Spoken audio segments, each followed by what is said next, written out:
Hello guys, welcome to Warframe Academy. We are here today with Tinky over on Twitch. How are you doing today, Tinky? Yeah, I'm good. I'm Tinky14 on Twitch, Tinky otherwise. Yeah, just here to catch up and chat. Amazing. So for the people at home who may not know who you are, can you give us a brief rundown? Yeah, so I'm an Aussie streamer. I stream very sporadically. I'm also involved in Senator Dongo's moderation team. I tend to sort of surf around Twitch and do my thing on top of a plethora of other things. Nice. And so have you ever been like a content creator prior to the moderation experience, or did the moderation experience inspire you to go into streaming yourself? Yeah, so it's a good question already. Back around 2020, probably I created my Twitch account. I think COVID, a lot of people had free time. So I was a Minecraft streamer, but I was so self-conscious. I didn't even have a mic. I didn't have a camera. It was just gameplay. And I thought for some reason I could chat. Anyway, that didn't last.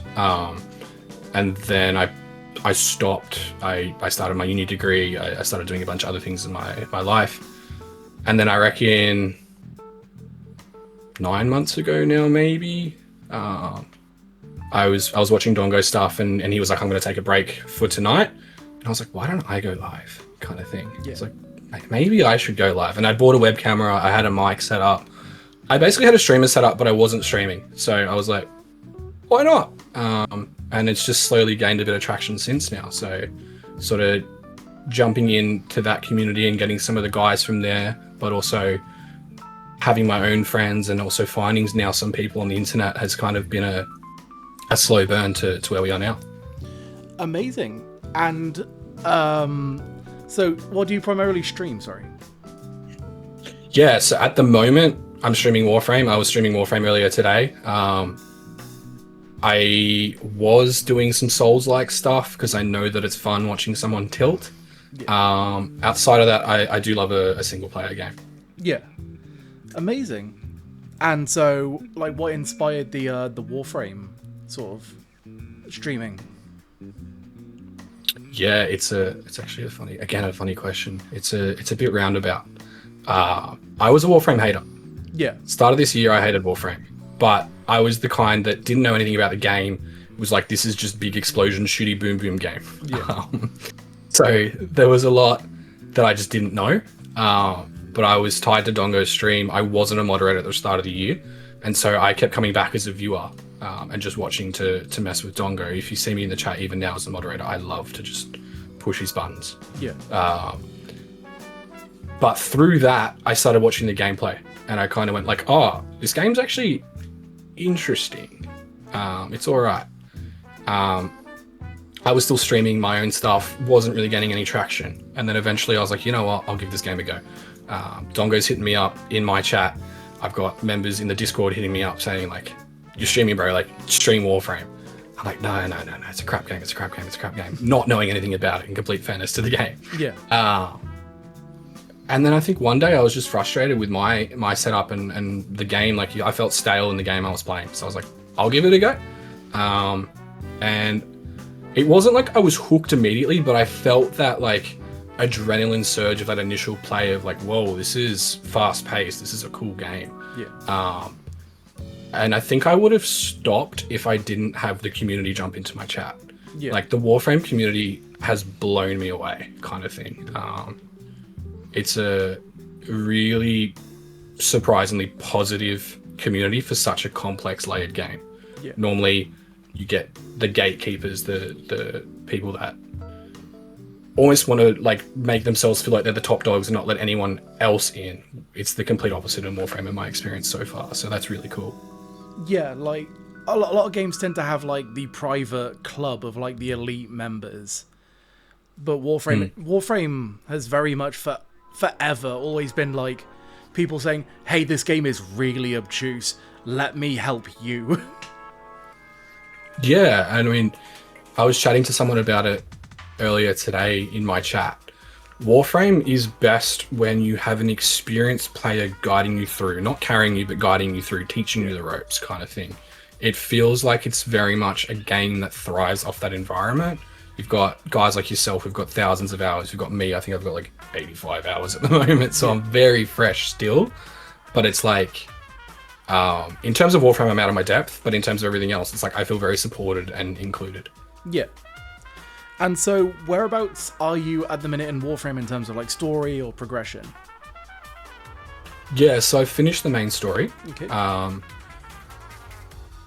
And I think I'm just trying to work on my star chart at the moment. That was kind of the advice I got, just clear your star chart, and then do the side quests. So the cool thing is I can do an XP grind, I can do a star chart mission, I can do the event mission kind of thing, and just keep sort of jumping in and around so it stays fresh, but it's still Warframe, right? Yeah, so you're in like the honeymoon period of Warframe where everything is still new and exciting, but you're powerful enough to say, I know what I'm doing, mostly. I know what mission I'm doing. Yeah. That's about it. So, as well as Warframe, you do a lot of movie reviews, which I've been absolutely captivated by. Do you want to talk about that a little bit? Sure, yeah. I think when I literally finished my degree 2 weeks ago. So it's kind of crazy. So yeah, there's that. I think for me, I was writing, and I joke about it in Twitch chat as well. I write quicker than I think. Yeah. And then I press enter rather than reading my message back. And I noticed my grammar was going out the window. I noticed my spelling was going out the window. I'm like, what am I doing? Like, why? Anyway, so I was like, I need to find a way to keep writing. And there's a little bit more to movie reviews, which I can get into in a little bit. But in general, I was already doing movie reviews, very basically just giving score ratings and maybe like 1-sentence reviews. And I was like, why don't I do like a what's good, what's bad, what's the kind of general crux of this film and what's my takeaway kind of format, and actually write something Analytical? Maybe it's something that I could be a little bit more critical, and it not actually have any stake. Because at the end of the day, you say Star Wars is a good movie, I say Star Wars is a bad movie. Whether or not we agree, who cares? Yeah, I mean, for the record, I don't say Star Wars is a good movie, but I appreciate the So it's the reverse. the experiment, yeah. Yeah, because we had a little chat in our Discord DMs a while ago talking about like Tarantino and actors and stuff, didn't we? It's really nice to talk about talk with someone about movies who's actually versed in movies. Yeah, and I mean, I wouldn't consider myself like the be all and end all. Like, I haven't seen classics like Interstellar, for example. I know that is considered a really high recommended movie to watch. I've got a massive list in my Discord, and it's just growing. It's so annoying. It's like I watch one and then 7 movies pop up. I'm like, shit. Yeah, sort of thing. I mean, it has like, I believe it's a Christopher Nolan movie, isn't it? It has like all the tropes of being a Christopher Nolan movie, and so people are like, yeah, he's the director. like you have to watch it. Like, it's a Nolan movie. And it's considered, or controversial. By some, it's considered the best space movie. I haven't watched it, so I don't have an opinion. Yeah. I'm not going to lie. I watched it on release in cinema, and it was the first time I've ever seen Matthew McConaughey play a character that I actually really enjoyed outside of a Guy Ritchie movie. Okay. I'll take note of it. It's definitely one I want to get to soon, to get onto Instagram and other things for engagement. Yeah, of course. And so, bringing it back to Warframe, you say that you were like initially a Warframe hater. What made you I have to know what didn't you like about Warframe? Yeah, it's an interesting one. We were sitting in Dongo's chat. There's a couple of us. We're not OGs, that's not fair, but we're people that have been there most other streams. Yeah. There's a handful of us. Our whole mod team is I guess from the pre-Warframe stages. And I guess we watched Dongo play nearly every FromSoft game, and watched him build a brand on crashing out at Dark Souls and other stuff. And then we watched him go through a transition phase of trying to find the game that was next. Yeah. Because obviously you finish those games and either you are a masochist and you go right back to the start and start again, or you move on. And so I guess the main thing that I found was staying in the community and watching the game shift was like, I don't like this change kind of thing. This is not the creator that I wanted to watch, which is really superficial and actually quite nasty, and not really fair apart from a selfish want. But at the same time, Dongo and I have been probably good friends for about 6 months, and he hasn't been playing Warframe, or maybe he has now for 6 months. But my point is I was coming in to see my friend and chat with my friend in America, and so that slowly sort of shifted that view and softened it. And then also seeing the community and how it engages in that chat before I experienced it, I was quite taken back by it. Yeah. So was it just like a knee-jerk reaction to sort of like, oh, this thing is changing what I was like already familiar and comfortable with? Yeah, pretty much. Okay. Because like you see a lot of people online like sort of dislike Warframe, and they always, I feel like the main people who dislike Warframe are the people who compare it to other things. But from your perspective, it wasn't that it was different to something you already liked, but it was just changing the entire atmosphere that you were used to living in. Yeah, definitely. It was also changing the atmosphere of 5 to 15 chatters to 60 to 100. Yeah. That's a huge upgrade. And I mean, it is like, I'm so proud of seeing Dongo and where he's gone with his stuff. I'm so happy for him. Yeah. But it's like as well, like I was sort of like, how do I fit into this new environment kind of thing? And my, again, like you said, the knee-jerk reaction is to be like, well, I don't like it. And it's like, that's just being a shit, basically. Yeah, because when I spoke to Dongo, he said, I think he was playing Lies of P at the time that he decided to try something new. Do you think he just wasn't, like, do you think that change was like motivated by not having a good time with Lies of P, or sort of, do you think he hit his limit with Souls-likes and went, I really want to do something else? Yeah, there was a particular moment I remember. There was a week where on the DLC for Lies of P, Dongo was fighting the same boss just over and over and over again. Yeah. And it was like it was the last boss of the entire game, and he just couldn't do it. And it was so funny to watch. Yeah. Because you're just watching this guy lose his mind over a Souls-like game, right? Yeah. But you could tell it pushed him over. It was like, enough's enough. I'm sick of this genre. Yeah, for sure. And do you think it sort of became like a sort of like a weird like twisting of what made the original Dark Souls 1 like so memorable? I'm sorry. No, that's fine. Because because again, my mod Daedra is like the biggest Dark Souls fan. He has gotten every achievement in every game, and he played Lies of P, and he didn't enjoy it for like a moment. He didn't even finish it. He was just like, this is kind of shit. I've heard it's a very 50-50 game in that community, the Souls-like, and it's interesting because Pork, for example, in our community, massive Souls nerd. He loves those games. He absolutely adores them. Yeah. I'm pretty sure back in the day, and I don't want to assume, but I'm pretty sure he picked up a lot of Dongo's content through that. And Pork has a very similar experience with Warframe, where he was resistant to it initially, but he's now invested in it and enjoying it. So it's really cool that we've kind of had that kind of mirrored journey of following a Souls-like streamer and then now moving into Warframe too. Yeah, because you and Pork are both like quite very, very new to the game, because you eventually sort of broke your resistance and picked it up, right?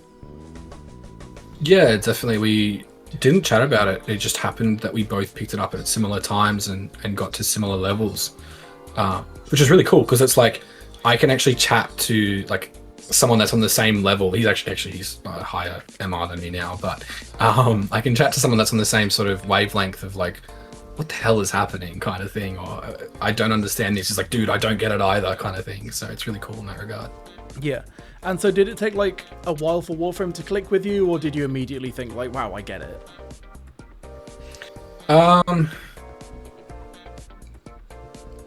It depends how you define Warframe, right? In terms of a basic game, it was easy.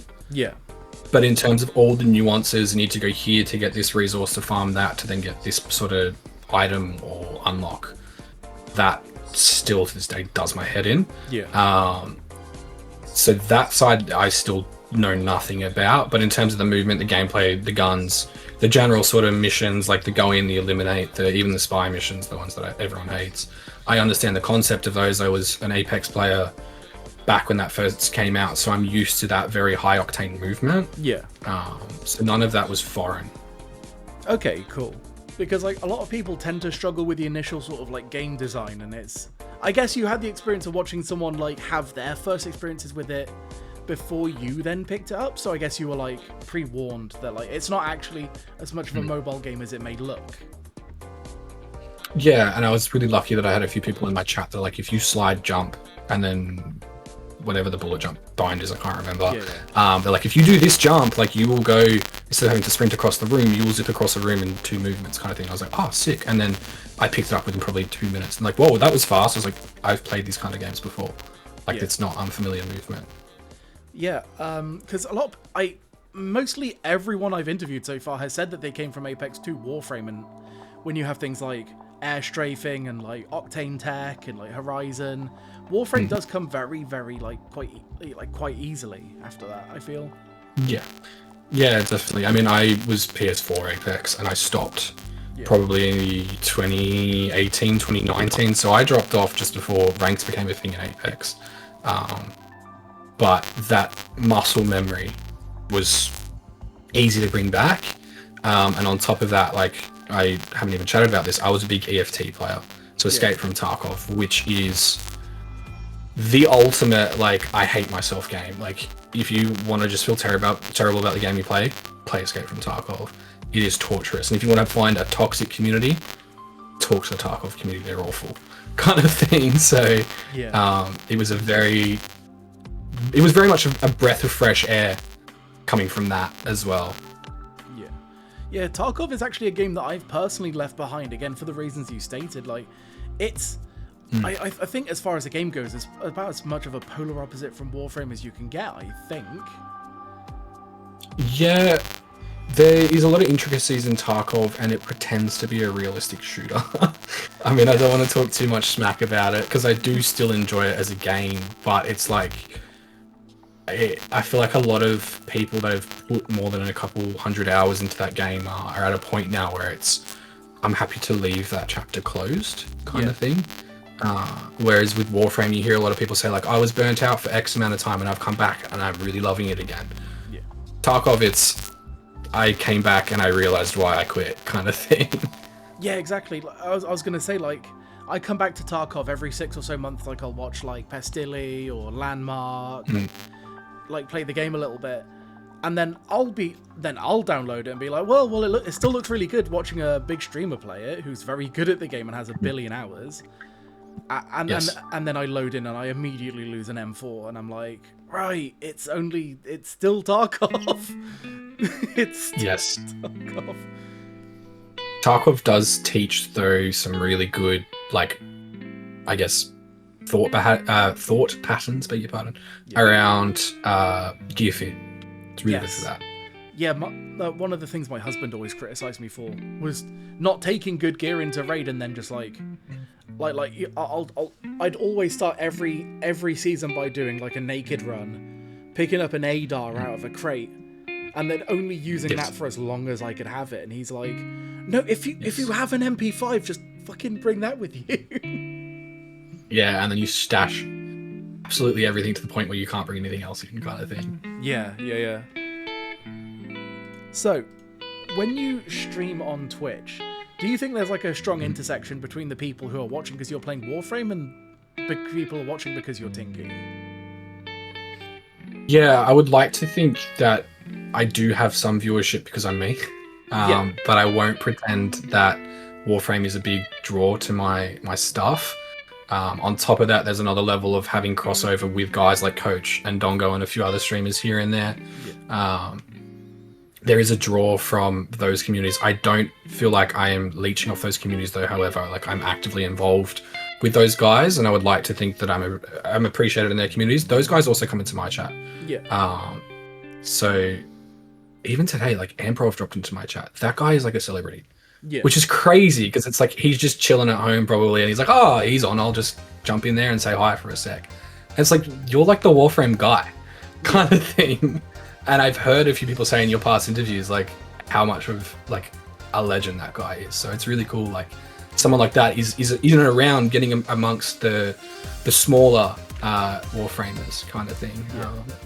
So I do think it is predominantly at the moment the game. But again, there's a small part of my following that are my friends, and I guess to an extent this is weird, my followers. Yeah, I mean, if it's any solace, I've never watched a Warframe creator because they were playing Warframe. I always like to see the. So it's like I've stopped in a few times, probably a lot less than I should have, but I've always popped in and been like, I'm here to because Tinky's streaming. You know, that's really cool. Again, yeah, definitely. Again, it's sort of like the thing we were saying earlier about Warframe being the vehicle for enjoying a personality. You know. Yeah, definitely. I mean, Dongo obviously to me was that before Warframe. I was enjoying his content outside of that. Yeah.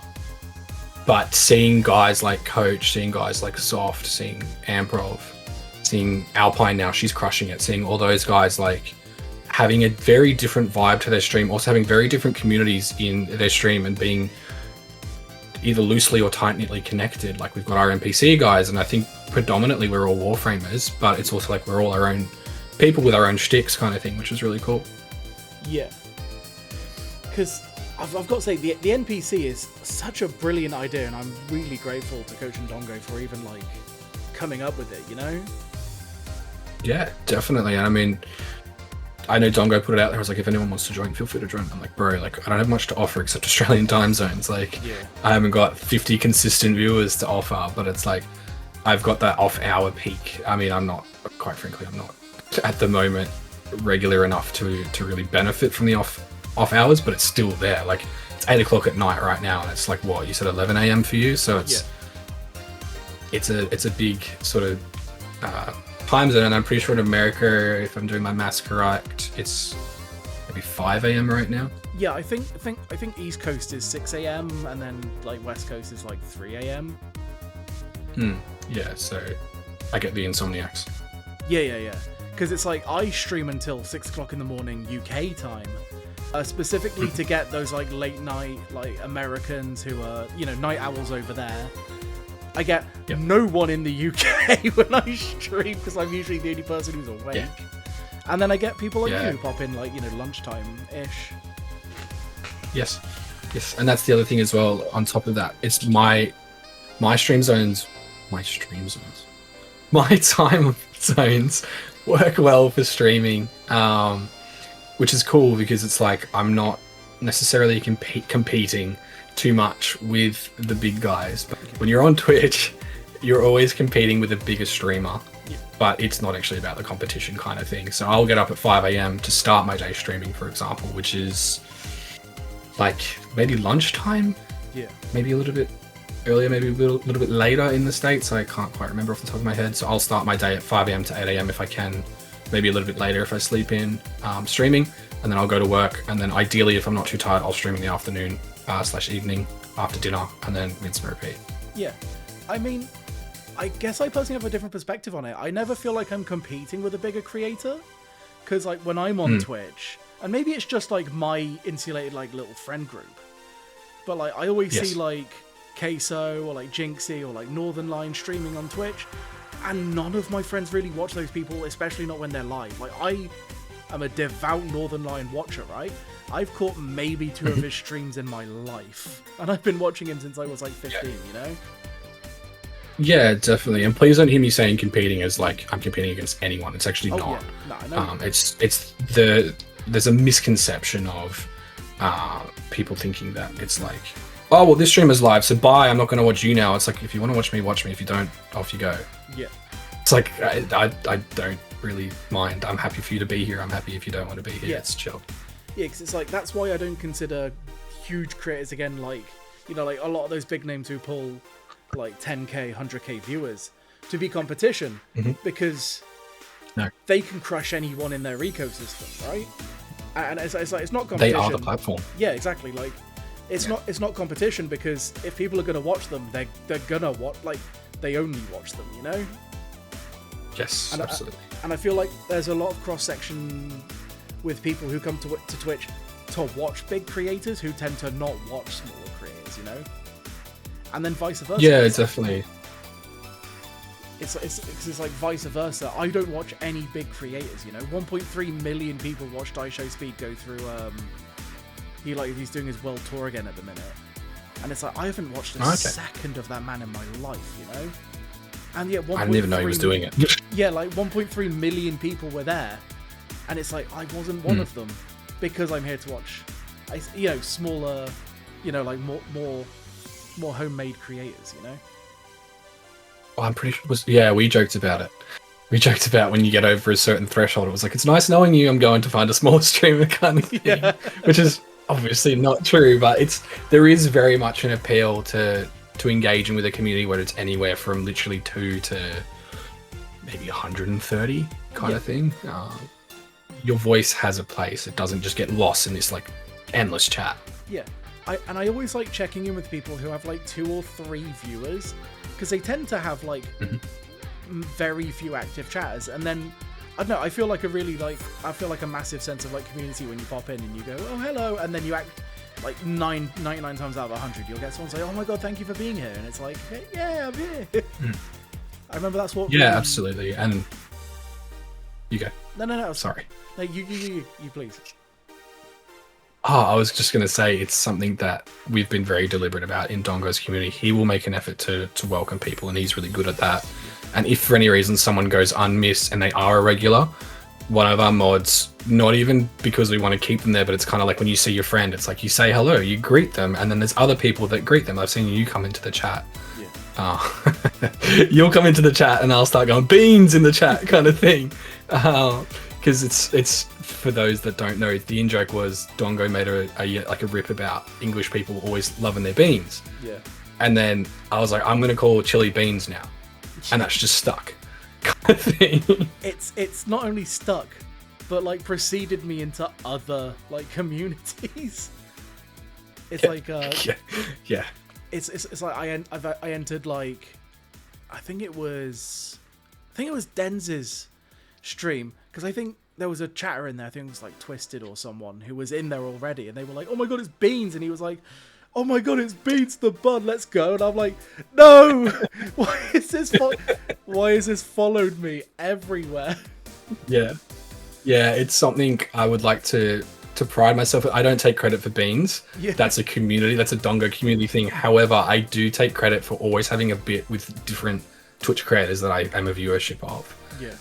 For example, in Coach's stream, me and him have very similar music tastes, so I'm always just hyping up his music, always hyping it up. I think we have like 95% crossover in the stuff we listen to, so that's always fun. And then Soft But Lethal, I call her my best mate, because one day she's like, I like how you say mate, when she was in my chat. So I was like, all right, you're my best mate now, kind of thing. So it's just like these little things that like, I think the creator appreciates it, and as a viewer, it's like, it's a memorable thing between 2 people kind of thing. So it creates more engagement.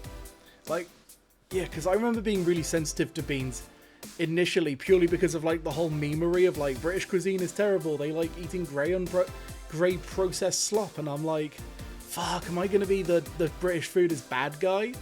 And then when it became more obvious that it's like, no, actually it's just like British people have a fascination with beans, I was like, okay, I can take that, I can accept that. I have 6 tins of beans in my cupboard right now.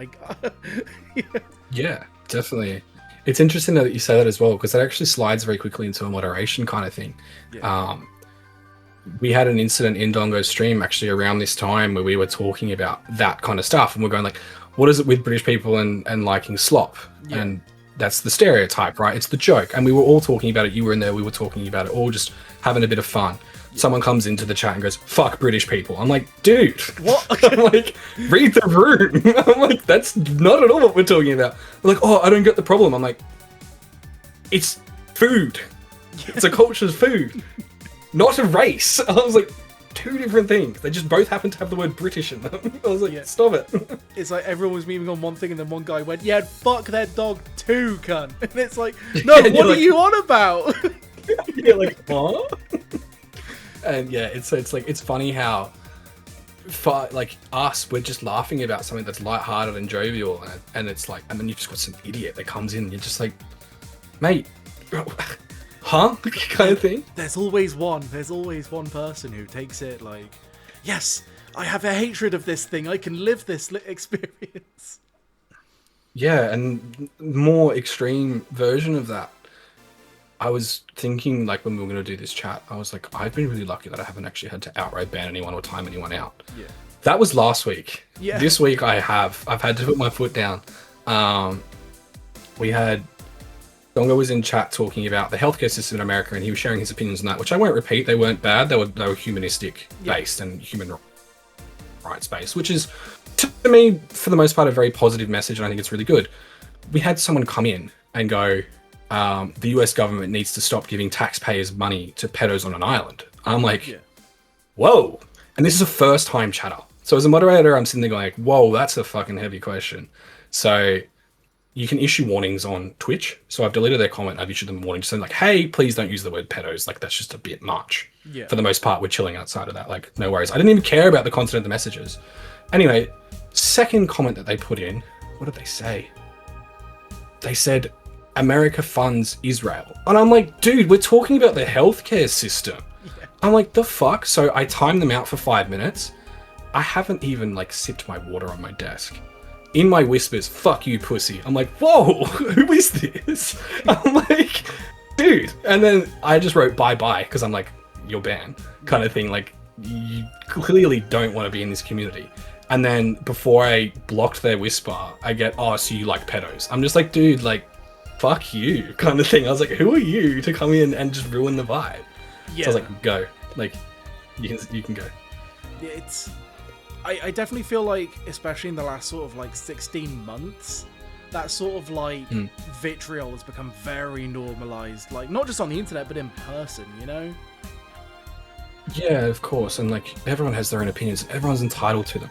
But it's like, dude, like, our Twitch space, it's not that we're like no politics, nothing, but it's like we're building an environment where we want people to want to come back. Yeah. We want people that agree or disagree with a certain point of view and can come and just chill. We don't want to get into this heated, like, I'm on this side, I'm on that side. It's like, it's not the place for that. It's the place to get away from that kind of thing. It's the place, Dongo's community in particular, he always says, come at me, bro. Call me bald, call me short, call me fat kind of thing. He's like, pile on me kind of thing. And I'm not saying me, I'm saying Dongo.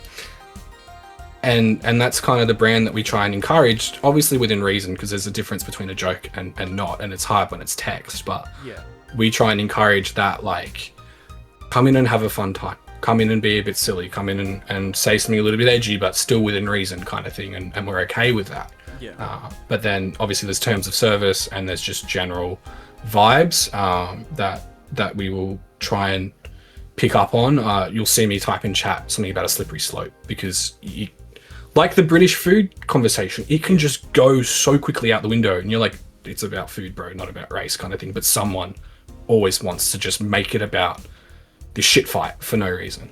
Yeah. And like, especially with the politics stuff, like, I know that Dongo's had issues with, like, because he, you know, Senator Dongo, right? Like, his whole brand is that he's like, you know, like a faux politician. And I'm not gonna lie, I know that he had some controversies with the Make Gaming Great Again hat, right? And I'm gonna be totally real with you. If I had watched like Dongo or become part of Dongo's community during the hat era, I probably wouldn't have stuck around because of like my own personal beliefs. And I'm well aware that that's because like I have accidentally become like more radicalized by like the political ecosystem. It's a hat. Who gives a fuck, man? Right? It's like it's like the proximity to the MAGA hat and what that movement represents, right? Yeah, definitely. I think Dongo was coming at it from a satire perspective, and he was coming at it from a piss take perspective. It's just unfortunate that that movement is very vocal in the States and has a lot of opinions that come with that. That's the unfortunate side of it, is that it becomes a side war when it's not about who's on what side in this community kind of thing. If you want to partake in those kind of things outside of stream, do whatever you want. We really don't care. But it's like in stream, again, it's not the predominant place that we come and chat about that kind of thing. Yeah, exactly. And it's like, again, because I've had to like de-radicalize myself like politically, and I've like, you know, I don't know if you've personally had this, but I've noticed it in myself, and I've like had opinions or like stances, and I've gone, if I saw someone else saying things like this, but you know, vice versa on the other side of the spectrum, I would have been like, ugh, disgusting, you know. And so I remember in the early days, I was thinking to myself, where is Dongo politically? Is he Democrat? Is he Republican? And then I had to think to myself, why do I care? Like, what do I care about his voting habits? He's funny. He's engaging. Who gives a shit, man? Yeah, definitely. I mean, earlier days we definitely were more openly talking about politics, Yeah. and we had smaller viewers. I won't even hide away from that. But the climate of the Twitch stream changed. Yeah. Dongo and I very much read an understanding that we have two different opinions, but we can agree and respect the other person's perspective. Yeah. And it wasn't that I'm more woke or he's more woke. It doesn't matter. It was more of like the nuances of things rather than the overall overarching kind of themes. And so we were able to have that kind of viewer streamer relationship, I guess, if that's what you'd call it, where we could have a respectful conversation and a respectful discourse. We've had plenty of people come in over the past. I've been in the community now just on a year, and we've had heaps of people come in and just not want a conversation, they want an argument kind of thing. And it's getting to the point now where we're getting a good traction that it's just not feasible to maintain that environment. Yeah, exactly. Because like when you get more people, you tend like when you're growing as big as like Senator Dongo is, and he's had up to 200, like was it 250 viewers is his like recent peak, and it's like I don't even look at the numbers. That's fair. But like when you get more and more people into a Twitch stream, you know, naturally there's going to be more and more likelihood that you get some absolute insane incel pilled person in there, you know. Definitely, and I mean, we attracted a particular brand. We tend to attract sometimes the strays, and we want the strays to feel included, of course. But in saying that as well, it's not that you play by our rules or go, but it's more come in, establish yourself, but don't be a dick, kind of thing. Is the general vibe. If you're gonna be a dick, all you're doing is painting a target on your back, and our mod team, me in particular, are going to watch you. And if I'm watching you, bro, I'm going to give you a hard time. I'm not trying to push you out the community, but I'm more saying like enough kind of thing. I'm not your parent. I don't need to correct your behavior, but it's more that we have a standard and we need to uphold it. So let's uphold it. Yeah. I've always said a Twitch mod hates to see me coming because I've made some very outrageous jokes in chat. I will say as well, and you are very good though, because you're a good example of someone that I will say, don't make me moderate you, Chili, and you're like, it's a joke, it's I'm kidding kind of thing, and it's like, yeah, it's chill, bro. But it's like, because we know you in that community as well, you're known to our guys, and it's also like, you also are aware of our lines, so we push and play in that little game, and it's fun rather than like okay, he's just gone and slurred in chat, what the heck do we do now? Yeah, exactly. Kind of thing. And to be honest, it's just banned.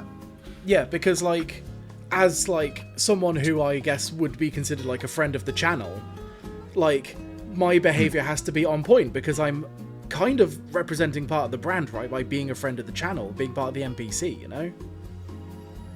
Definitely. It's interesting because we've got our NPC and there's what, 12 of us, I think. Something, actually, haven't done a roll count, but there's a few of us, and we all get in and amongst and around each other's stuff, and I think we have never had an issue ever between our guys. Touch wood. But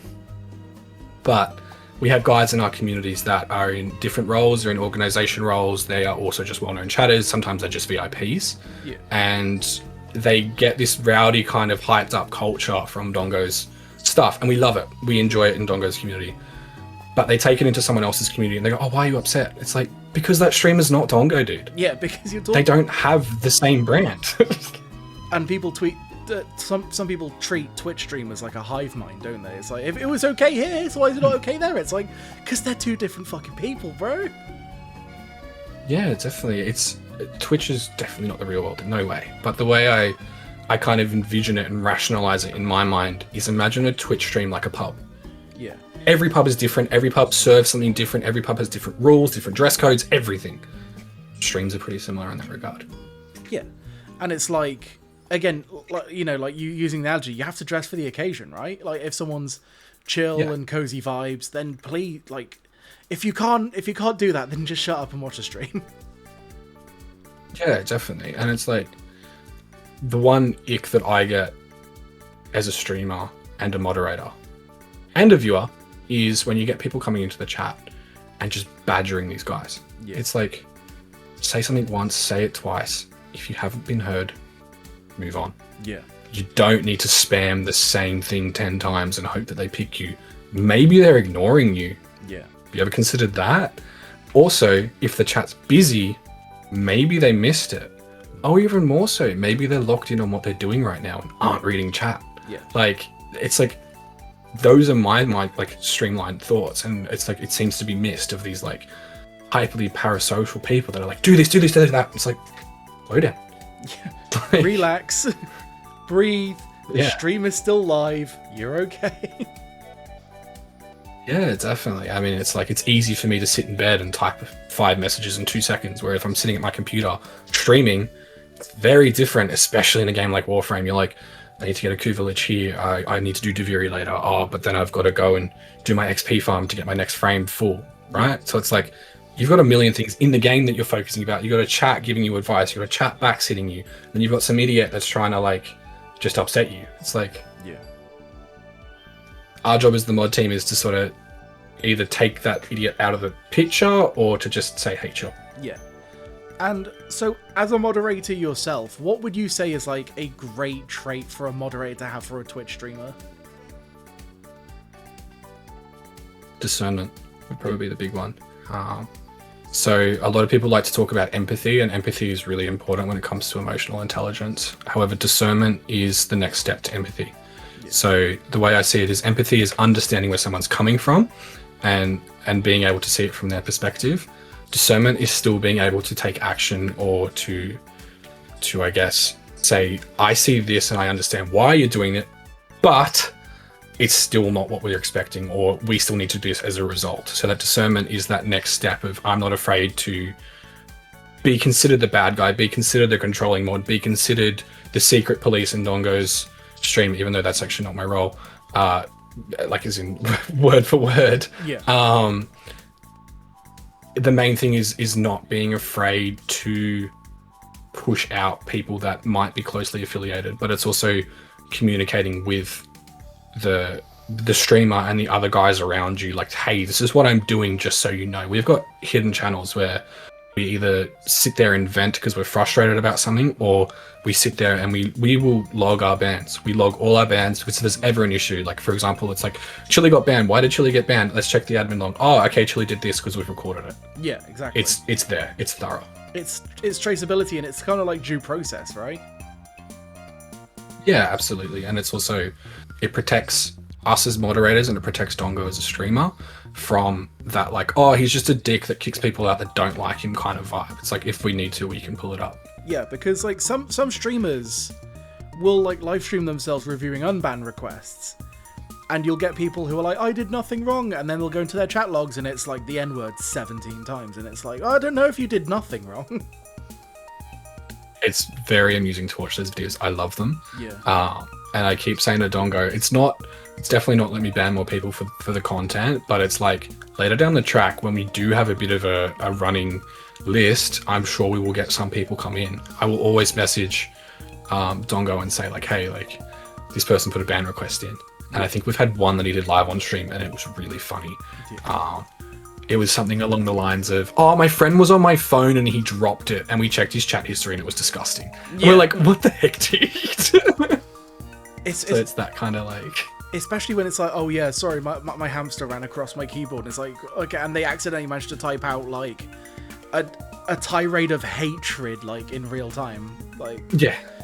Yeah, what slur is on the keyboard in line like that? Yeah. None. No, because I think what makes those streams, like, and those videos really entertaining is just watching someone who is a dickhead get absolutely dunked on by everyone, you know? Yeah, absolutely. Like, the funniest one we got, and we had, the way our moderation team works, before I get to this story, the way our moderation team works is we adapt on the fly. So when a certain issue or situation escalates to a point where we need to step in, we're chatting going, what are we doing? How are we going to address this? And we had one where we had a 15-year-old kid, after we made our Discord 18 only and our Twitch stream 18 only, come in and go, hey, I'm a 34-year-old guy. My son like uses my account kind of thing. And I'm like, great, this is where the discernment comes in. Great, I appreciate that, but your son still has access to 18 plus content, not that it's anything actually 18 plus, but has access to places where we don't want minors to protect everyone. And this guy was so adamant. He was DMing me, he was DMing Taylor, he was DMing Dongo, he was having an absolute meltdown. I get a message from someone else in our community that's like, he was in VC with me and he hasn't hit puberty, his voice is still high pitched. I'm like, okay, like he said she said kind of thing. Yeah. He said, she said. That's a tongue twister. Excuse me. And he's like, dude, you can look up his Twitch. I was like, okay, I'll look up his Twitch. And I looked up his Twitch smoking gun. It was a kid playing Warzone. I'm like, I appreciate that you're a streamer, dude, but you can't be here, kind of thing. Like, it's just the blanket rule. And that's, again, the under 18 is just to protect everyone. And it's like, even if it's the case that like it's an adult and like their child sharing a Discord account, you have to refer to the youngest age of all the participants, right? You can't let a group of people come in with like, you can't bring a kid with you into a pub and be like, well, I'm an adult, I'm gonna supervise. It's like, it's like you're still giving them the fucking alcohol can. It's one that's just like, and the internet, it's harder to police. Like, you see a kid sipping a beer, like you can kick them out as a pub owner, but in Discord, you don't know who's behind that screen. Yeah, exactly. You have no clue. I could say I'm a 13-year-old boy and you wouldn't know, kind of thing, which is disgusting and terrifying, but it's the reality. People do that sort of thing, and vice versa. Especially when, like, you know, like there are some really twisted people out there who go into 18 plus spaces and talk about very, very provocative subjects and then go, oh yeah, by the way, I'm 14. And it's like, what the fuck are you doing? You're going to get everyone in trouble. Like, you shouldn't be here. One of our very early channel bans, Dongo did it himself, and he actually got this person banned off Twitch. They were underage, and we were all uncomfortable with it, but we didn't really know what to do. And now it's like, again, we adapted. I wasn't moderation at this time, I was just a viewer. We adapted, and we're like, blanket rule, no 18-year-olds, so we'd never have that situation again. Yeah. Because it's like, obviously, I'm a very prominent member of the furry community. I love the furry community. We get a lot of flack for, like, you know, pointless accusations here and there. But one thing I've always very much enjoyed is that in the furry community, there is very much like an adult space and a non-adult space. And those two things are kept like barbed wire and electric fences between them, you know? Because again, definitely, like if it's a community large enough, like there's got to be something close to like 500 million furries on the planet, so, you know, by now, right? Because they're everywhere. Yeah, I don't know. There's so many furries that eventually you will get a few bad apples. And the issue is that, especially with, like, we're talking about like radicalization and like political extremism and stuff, people see everyone as a hive mind now. And so, like, a lot, like, back in the day, it used to be very much like you could, like, mingle groups of, like, you know, like, mixed age, you know, like, conversations and, like, have, like, sensible, reasonable discussions. But now it's like, dude, we are keeping kids out of all of these spaces, but at this point, for our fucking safety, you know, we're not catching accusations. No, and it's one that it's like, it protects the child, sure, but it actually just protects our members from ever having to worry about it. Yeah. It's like, and a lot of people don't know this. I will go through and I will manually audit the server maybe once a month. Yeah. And you'd be surprised the amount of people I've caught with their age in their bio or slurs in their bio, and I'm like, you're gone, kind of thing. I'm like, and I will type the reason. I'll type breaking this rule. Sorry. Yeah. Like, you broke the rule. I won't even say sorry, to be honest, but like, I'll just say, like, you broke this rule.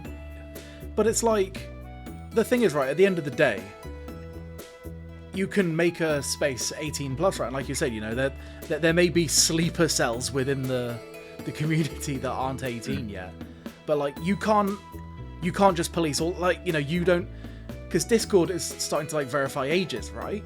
Like, you know, you have to, like, sometimes it'll be like, especially in the UK, everything does a fucking ID check over here. But you as a moderator, yeah, I had to put my ID through. Like you as a moderator on like a Discord server or a Twitch server, right? You don't get access to that content. You just have to trust that Discord is giving you fair and accurate information. If it gives you any. Absolutely. And I mean, right, exactly. I mean, for the most part as well, we all have an alias. We all don't use our real names. Yeah.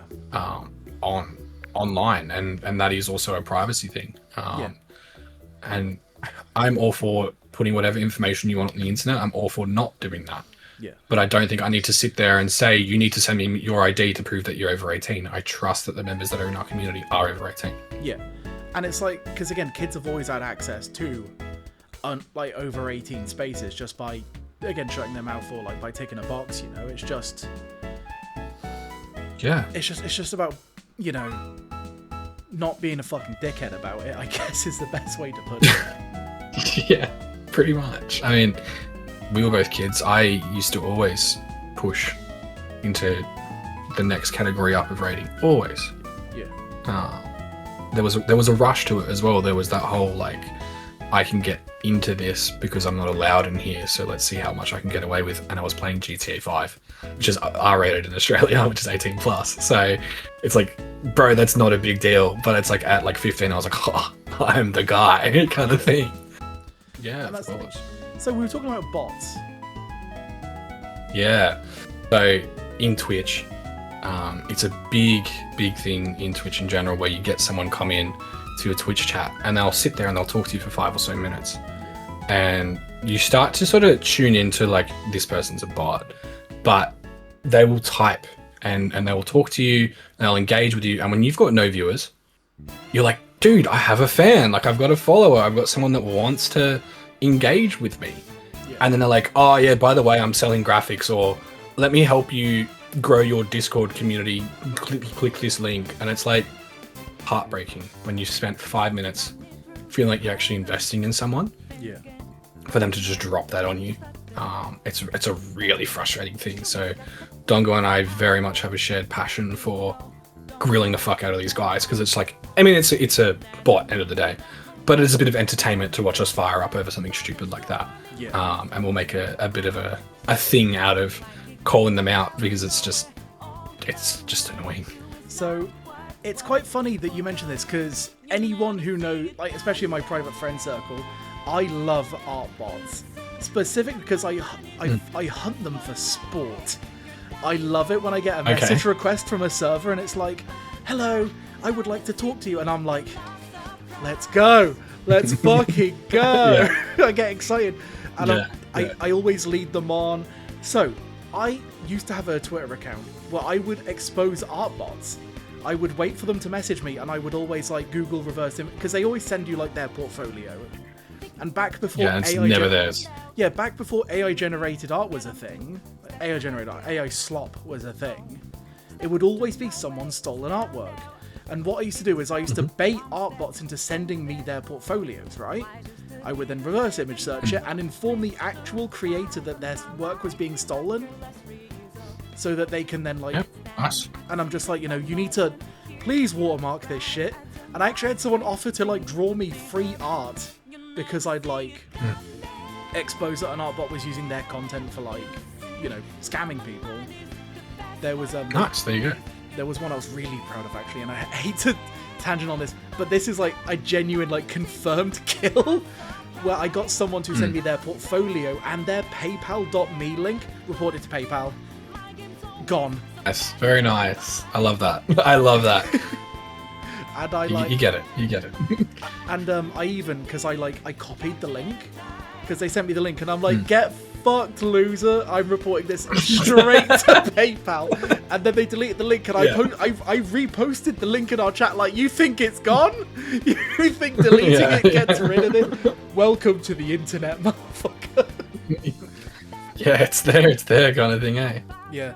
And that was like a genuine confirmed kill. And I know this because I checked back into the DMs down the road, and I tried reposting this link, and it was like, user, like, can't, like, the link cannot be fulfilled. And I'm like, get fucked. Get fucked. It's very satisfying. Unfortunately, now with the AI era, though, we can't really hit ChatGPT out and be like, can you stop letting these guys create? It's more, you can just tell, and like even my own logos, like I think I need to revise them soon, because I have a feeling I got scammed at one point. So it's unfortunately very easy to fall for it. And it really sucks, because there are some really good artists out there. We have some in our community who do hand draw and actually talk to you Yeah. rather than just stick it in an engine. And so it really takes away from those guys, which is such a shame. Yeah, because like I've spent over my life thousands, maybe tens of thousands on art at this point because I really enjoy supporting actual creators. But I'm now at a point with like AI generated content where like I have my YouTube guy, I have QQ who does all my art for the channel. And I don't really commission people unless like they have like a really, really solid like portfolio and I can trust them and they're verifiable and they have like history, right? But I would feel bad for a small artist trying to build a client base in this day and age because people will just go, oh, I don't know, if you're not just typing shit into a search, like into an algorithm or a chatbot, you know? Yeah, definitely. And on top of that, you can just say to them, well, you can create me this for X amount of money, or I can just stick it into there and generate the image myself too. So there's twofold to it, right? I don't know, there's just a lot in it. And it's one of the sucky things, I guess, about AI is that revenue model that people are exploiting. Yeah, exactly. So, gonna bring it back to Warframe a little bit. Sure. Do you have a particular Warframe that you've developed an affinity for? No. I'm too early on. I think I have 6 frames, and I couldn't even tell you them all off the top of my head. I'm finding at the moment I will get a frame. Yeah. I will max rank it. I will play it for 2 to 5 hours because again, very early on. Yeah. And I go, what the fuck does this frame do? And then my next craft is ready, and so I move to the next one to just try and grind that MR up at the moment. So it's not really fair for me to be like, oh yeah, Volt's my favorite. He's probably my least favorite at the moment, but it was my starter frame, you know? Like that's the only reason I know his name. Yeah. So yeah, I wouldn't say I have a favorite at the moment. I mean, but do you have any Warframes that you've had like at least like a particularly interesting time? Sure, all of them. Sorry. No, that's fine. I guess I got my first Prime off a streamer giveaway. I got Nova Prime, and she was a fun one to play. I still don't quite know what she does, but I guess for me, because I've only got like probably a dozen, maybe 2 dozen gold mods, I'm not even very high up in my modding, so I don't get the full advantage of a level capped or an end game frame. I've kind of just got this frame that's like, it does a little bit, but it doesn't do much. So yeah, Nova Prime was just one that it was a little bit special because I know that the Prime ones tend to be like a fancier version, but also I do get chatters come in and be like, oh, like that's a cool frame kind of thing. I'm like, it's the vanilla skin, bro. But it's like, it's still nice to get that kind of compliment. Yeah, I mean, you'll find that with Nova, she has a massive potential. She's honestly one of the most useful adaptable frames in the entire game. But again, it's like you said, you know, you don't have that many mods, so you can't really even take full advantage of her at the minute. Yeah, definitely. I mean, even Amprov was in earlier and he watched me mod, and he was like, they'll do. Like, they'll just do. Don't worry about it. I'm like, yeah, because all my mods suck. Kind of thing. Yeah, and that's like part of the Warframe grind. Is having to like balance up your time between like, oh yeah, I'm going to do this and I'm going to kill this many enemies 1,000 times until I get the mod I want. Or I can go to Warframe Market and just buy it. And I'm going to be so real. Yeah, and I was going to say, I don't think I'd ever buy them, but if you want to buy them, please enlighten me, convince me. I was going to say, I'm going to be so real. A lot of the mods are just worth buying. The grind is awful. There's like a specific like claw mod called Bite. And people just buy it because it's like a 2.5% drop chance on one enemy in one tile set, and it's like, bro, if people wanna, it's really difficult because it's like pay to progress, not pay to win. Because you can it's just to save time, right? Yeah, like you can beat Warframe with like where you are in the game now, right? Just with like a little bit of like know-how and a little bit of experience. But like, I will never tell someone, oh yeah, don't ever spend money on Warframe, because like, one, that's how the game keeps going, and two, it's like, bro, just like if you're not enjoying a grind, pay your way through it. Get to the bits that you enjoy. Yeah. It's like it's a video game. Just play it to have fun, you know. If you want to skip to the good part. Yeah, I was gonna say there's that argument in video games with monetization. I'm very much one of you should. I mean, this Warframe is a free game, so it's a bit different, right? But when you buy a game, that's your game. You don't need to buy it 3 more times again. That's not fair. Yeah. But a lot of these games do work off that that kind of model. And end of the day, they make money. That's the game. That's the market. Fine. Yeah. But Warframe is one of those games, and I watched Soft But Lethal put up a reel about it, and it was actually a really nice summary. It's like, why are you sprinting, bro? Slow down and enjoy the game. It's kind of like slow down and look at the view. Yeah. Enjoy the process. The counter argument to that, to an extent, is what about those of us that have 9-to-5s and are busy? So yeah, like putting some of the money we earn to sort of speed up the process, absolutely valid. But end of the day, it's your game and it's your money. You do whatever the hell you want, kind of thing. And also, there's specific content that you can grind to earn platinum for free, right? And then buy like things off the player market that way. You can really enjoy arbitrations. Please enlighten me. I don't know this content. See, that's how barely 10 AM. I don't even know how to grind plat. Okay, so like there's it's the they've changed how you get it. It used to be by beating the star chart, but I think it's the Eres to Pluto junction. You get content called arbitrations, which is basically like a really souped up like endless mode where you can get exclusive content called Vitus Extract that you can then spend with the Arbiters of Hexis Syndicate to buy really powerful galvanized mods. So lost already, but okay. I'm kind of picking up what you're putting down. It's an end game mode where you can get an exclusive currency to buy exclusive mods that are very powerful. Yes. And now obviously you want a set of those for yourself, right? But also there's a lot of people out there who also need a set of them but don't have access to arbitrations yet. And like a lot of people will grind plat just by like grinding arbitrations out for hours, buying like a billion like galvanized chambers and then selling them for like nothing. But then it builds up, you know, like I used to sell of course. When I used to grind plat, I used to sell galvanized chambers for like 10 plat each.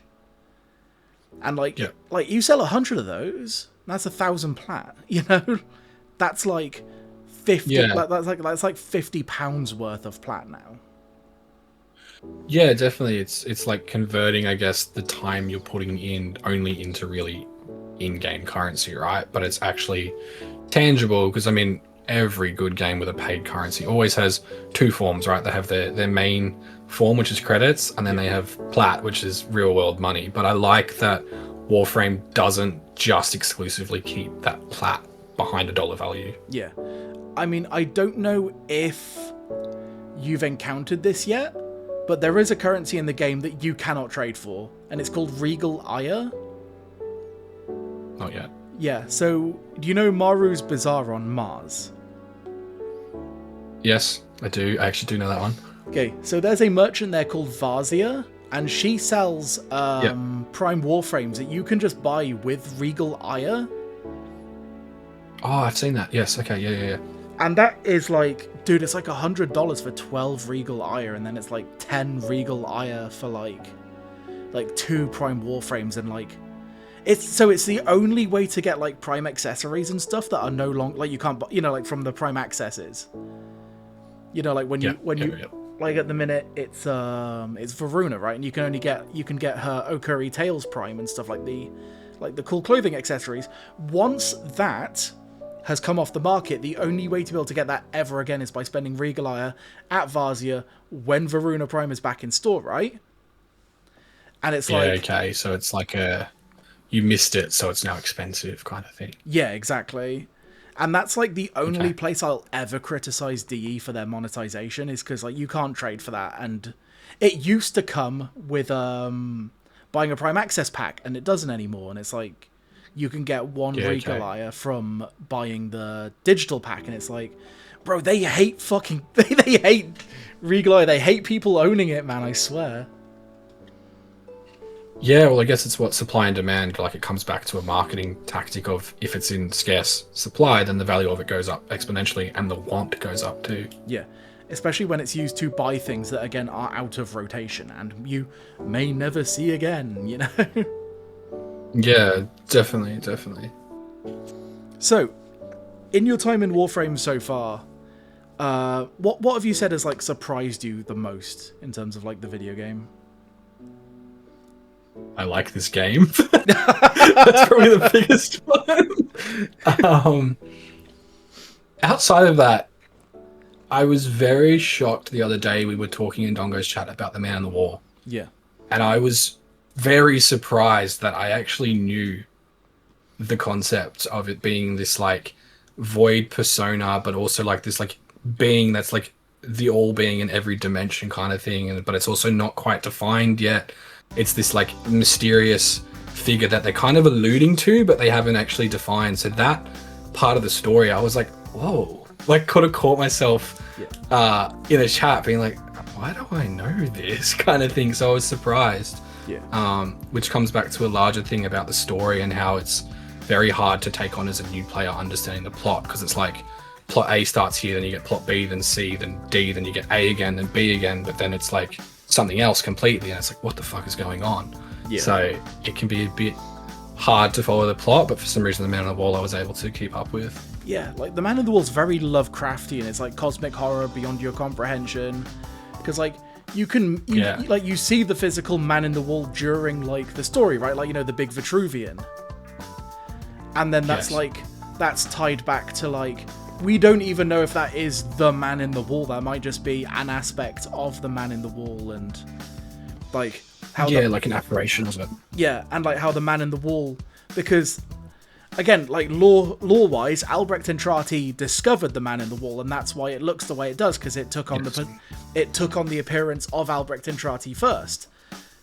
Which is why when you meet the Man in the Wall in your orbiter, it looks like you. But then you see the big Vitruvian, and you're like, well, is that its authentic form, or is it... Because Warframes and, like, Ballas, especially, are, like, very linked to the Vitruvian, if you've ever played The Sacrifice, or, like, Chroma's quest line in the main story. And it's like, fuck, we just don't know. It's been in the game for, like, 6 years, and we know fuck all about it. Yeah, and I mean... They've done really well. Dee's done really well to drip feed the community and give us enough info where we're speculating and we're making up our own conspiracy theories or our own what ifs, because, you know, we never like to not know. As I guess as humans, we always have to have an answer. So having that like, oh, it could be this, or oh, it could be that, and having these like crazy discussions, Dee's sitting there and just being like, like hell yeah, kind of thing, because it's gaining traction for their game. So, when you stream the game, or when you like moderate chats where other people are streaming the game, what is one thing that chat does regarding Warframe that like frustrates you as like a creator and a moderator? Yeah. Look, it's backseating is kind of okay in Warframe, right? So I can't say that that is necessarily bad. The problem that we've been getting a lot, especially in Dongo's community, is the people that are like, stop talking to chat and start playing the game. It's like, bro just got 15 gifted subs. Yeah. He's engaging with the people that just threw their money at him. It's like, think for a sec. That's probably more of a Twitch problem than a Warframe problem. Yeah. But it's correlated, because these guys are so passionate about the game and they want you to do well, and they want you to lock in, and they want you to get through this and understand it. But as a streamer, having experienced and sort of worked alongside and supported that, it's also about engaging the reoccurring viewers, the guys that want to monetize your content, because engaging with them keeps them coming back. Yeah. It also encourages other people to engage with it. So it's this real like balancing act between allowing those people to sort of say like, hey bro, like let's lock in right now, and then those people that say like, oh, it's disrespectful to the people you're playing with. It's like, you're playing with the streamer. You don't have to play with the streamer kind of thing. But I think that just comes back to passion misskewed. They've got really good intents, but it comes across as, no, do this. It's like, that's not how it works. I'm not a monkey that dances for money kind of thing. Yeah. Because it's like, I've been there and I've seen people in chat go, bro, you spent 2 hours in the orbiter yapping, like, load up a mission, play something, and it's like, he's an entertainer. He's an entertainer before he's a Warframe streamer. You're watching, you're still here. You're still here 2 hours later. He's doing a good job. Shut up. Yeah. Yeah, it's interesting as well, because, like, I will find myself when I'm streaming, like, I'll jump in on the joke. I'm like, yap. I call Warframe Yap Frame. Yeah. For multiple reasons. There's multiple jokes around that. There's the streamers love a yap, but also the game itself. Sometimes you're just like, shut the fuck up and let me walk 10 meters to the next objective, kind of thing. Like, it can get a bit like that. But I will find myself when I'm streaming yap. And I'm like, it's just so easy of a game to just, once you kind of have the general gist and the general muscle memory, you just talk. Like, I talk about all sorts of things on my stream. I talk about my experience in psychology and counseling. I talk about, not directly about my clients, but themes with my clients. I talk about mental health. I talk about brain development. I talk about ASD. I talk about ADHD. I talk about everything. And it's like, my passion comes through once I get rolling. Yeah. And Warframe is kind of that vessel that lets me get into that rhythm, and then if I have a chatter that engages a particular topic, it's all like kind of linked. And I'm sure it's like that with the other streamers too, is it's like they get to a point where they're just rolling with this conversation, and sometimes it's like the gameplay stops because the conversation is good enough in their mind. It's their content, right? Yeah. So it's really cool in that regard as well. Yeah, and it's just like, I interviewed a past creator who said that Warframe is basically the just chatting category with like Subway Surfers gameplay in the background, and that's like, especially when you've been playing the game for a while, that's so fucking true. Like, you can roll through, like, especially like, well, I'm 3k hours into Warframe now. I can roll through some of the hardest content in Warframe, and like, I'm looking at my main monitor maybe 20% of the time.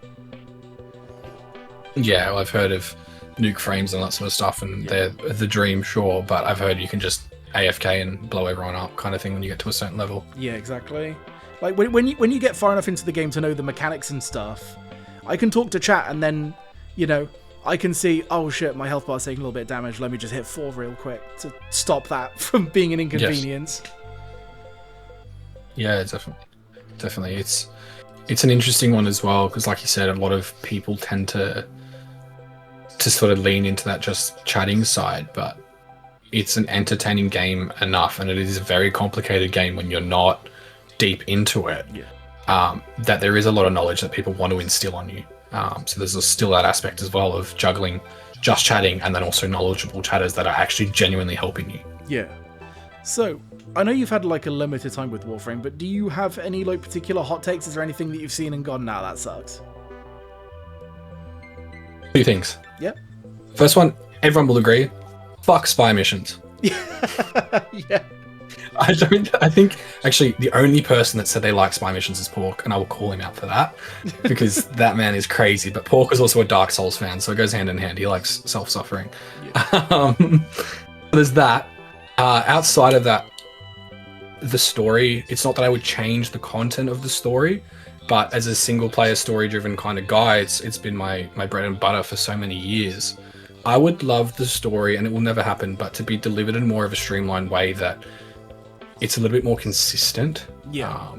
You can tell in the earlier missions that it is earlier content from the game's 13 years old, so it's like early engine stuff, and you can see when the tech gets better, and then you can see when it gets really better when it gets into like 1999 and then further beyond that. Like, it feels a lot more refined, but it's like, it is like 7 different games in these story missions, and I get it. Yeah. Things were released as they came, so for the veterans it was fine for them, but as a new player it's like, what the hell is happening, dude? And then it's like, let me run. Yeah. There's so many story missions where you just walk and you're like, there's no dialogue, there is no dramatic effect, there is no trade-off, let me run, kind of thing. Yeah, because I feel like I have to fully agree, because like it feels like DE forgot, because obviously like you can have really slow like story missions that feel really good when you're playing it patch by patch, and you're doing this once every 3 months at best. But it feels like they forgot that new players would be coming into the game and just doing it all in one go and being like, I'm bored, let me shoot something. Yeah. Yeah, definitely. It's like the story isn't at that like game level of interactive movie, which would be to some extent okay, but it's like they give you like 5 minutes of gunplay for 40 minutes of yapping, and so it's just like you get sick of it so fast. Yeah.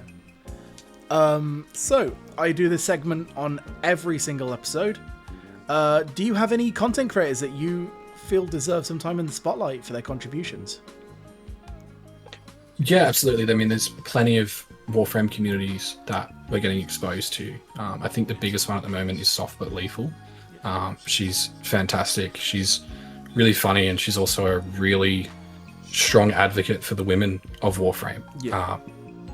And in gaming communities, that's such a rarity, unfortunately. And it's so fantastic to see someone take that mantle and be like, this is the girly corner kind of thing. But then as a male, I'm in her corner watching her stuff, and I'm not sitting there going like, I'm in the girly room. It's no, I'm a chatter in her stuff as well. And she's got a really healthy community. So I think she's someone I would love to hear a bit more about. Yeah. Amazing. Yeah. Softer she's gotten a fair few shout outs on this series. I do need to go over and sort of like prod her a little bit and be like, hey, do you want to come on the show? So I'll definitely get on that. I may have also let her know that you're on your way. Okay. So no pressure. Hey, but interview her. Yeah, of course. No, I appreciate that, and I'd love to. Yeah. So, how have you found making Warframe to be like your primary source of like content, like in terms of like streaming and moderating? I think with that particular game in general, it is one that will guarantee me viewers, which is awful from that like sell yourself to a game to get engagement. But I would never do anything because I didn't enjoy it. Yeah. Kind of thing when it comes to content creation. I have complete control over like where I go. So in saying that, there's a very fine line between am I still enjoying this and is this actually engaging? Am I still growing my brand? Am I still grinding my hours on Twitch and in the game? So right now it's managing that, and even today, like I think I played like an hour of Warframe on stream and I swapped to Dark Souls just to change it up. So I'm not stuck in Warframe, but I'm also not like leapfrogging the game into other games straight away. It's just enjoying the process. The game for what it is right now. Yeah. And do you have any games that you're like dying to cover?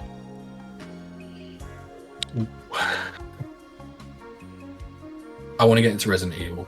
Yeah. I think Resident Evil would be really fun. I've never played them.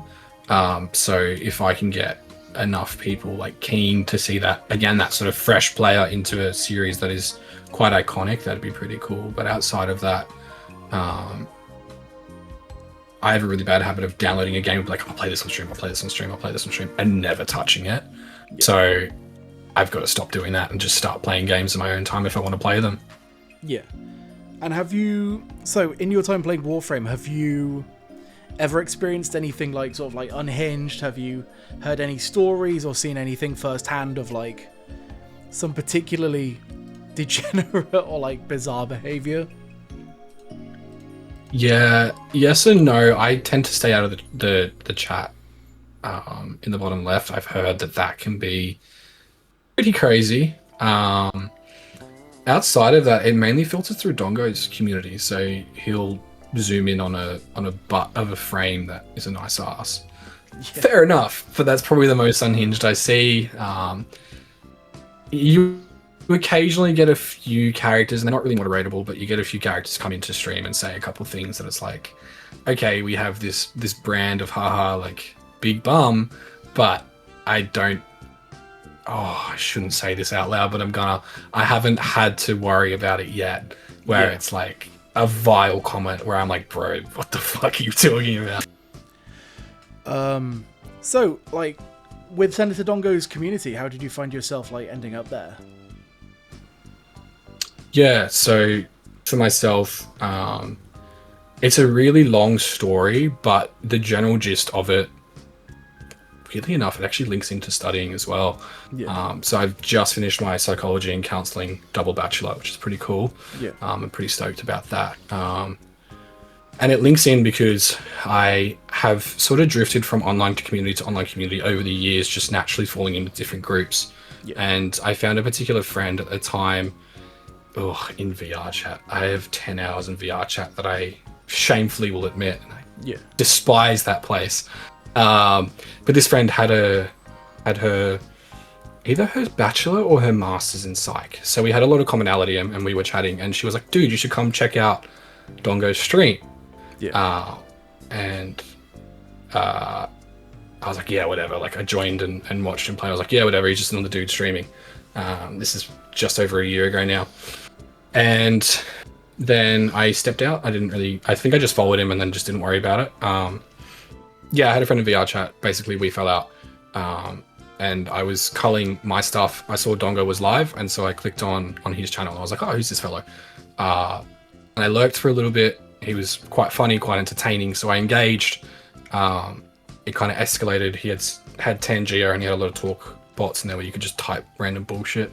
And this is over now the course of a couple of weeks and months. I'm deliberately being quick on this. Pork and I kind of got rolling and messing with Dongo. We made a lot of in-jokes, made a lot of bits and stuff that still to this day is somewhat up, like our lore in Dongo's wider Dongoverse, whatever the fuck he calls it. Yeah. His Dongverse, I don't know. But yeah, it kind of got to a point where I was engaging in his chat. Most other streams, I was talking with him, I was engaging with his members, I was in the Discord, I was active, I was sharing content, I was having a bit of fun. And I remember probably around January this year, maybe, he put a message out saying like, hey, I need some help with the Discord. And I saw it and I ignored it. I was like, someone better than, like, someone more qualified than me will put their hand up, or someone has DM'd him, kind of thing. Yeah. Anyway, I was going to bed and I checked it and it had been like 3 or 4 hours. So I was like, I'll reply to this. I was like, I'll give it a go. Like, I'm happy to help out. Like, I'll just give it a crack. And quite frankly, my Discord knowledge prior to taking on this role was very limited. It wasn't hopeless, but it was limited. And it just took off from there. I set up the different channels, kind of put it out to the people, asked Dongo, hey, what do we need? And then I would spitball with him constantly, hey, like, I've done this, what do you reckon? Yeah, no worries, it's all good, mate. Okay, yeah, I've put this channel, like, fantastic, thank you, you're thinking ahead, kind of thing. So that kind of, like, chemistry, I guess, between almost in a workplace, like your boss and yourself, kind of thing. He would love to think that he's my fucking boss, Jesus. But that kind of synergy, and then on top of that, like, Taylor hit me up like a couple of weeks after and was like, hey, do you want to just come on as a mod, because you're already basically doing all the stuff anyway. And so that's then when we sort of sat down and we centralized, and then it was, oh, Pork's back and Pork's a mod too. I was like, hell yeah, like, we actually have a team that we all know each other and we like each other and we have a good dynamic. We're not sitting there trying to sort of go, who's got the biggest dick. We're sitting there going, we're all playing a role in this larger thing and we're all facilitating this. We don't need everyone involved, but we also don't need it to just fall onto Dongo to sort of facilitate. So that natural formulation, that natural chemistry formed, and that was as a result of falling out with a friend who was very oddly controlling, and also in their own way fell out with Dongo later on, which is his story to tell, not mine.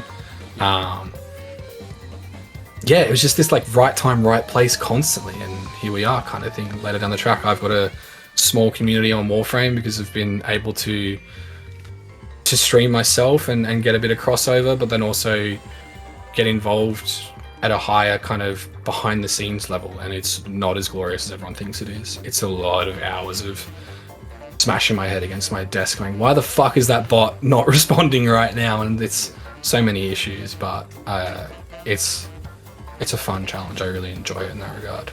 Yeah, that's really good to hear though, because like it's very rare that there's content creators with like mod teams where you get to actually hear from the mod teams and like their perspective of, you know, monitoring a chat and, you know, the dozens of other things that you do, because a lot of people think it's just, oh yeah, they just time out people they don't like, and it's like, no, there's a lot of stuff happening back there, right? there's a lot of discussions we have behind the scenes. We never argue as a mod team. We will disagree, but it's like I see it this way and they see it, or not they, because it's not the whole team. Someone else sees it another way. Yeah. And it's like, fantastic. How do we keep this rolling? It's like, do we even need to address this, or do we just need to air our concerns and move on, kind of thing? And there's the whole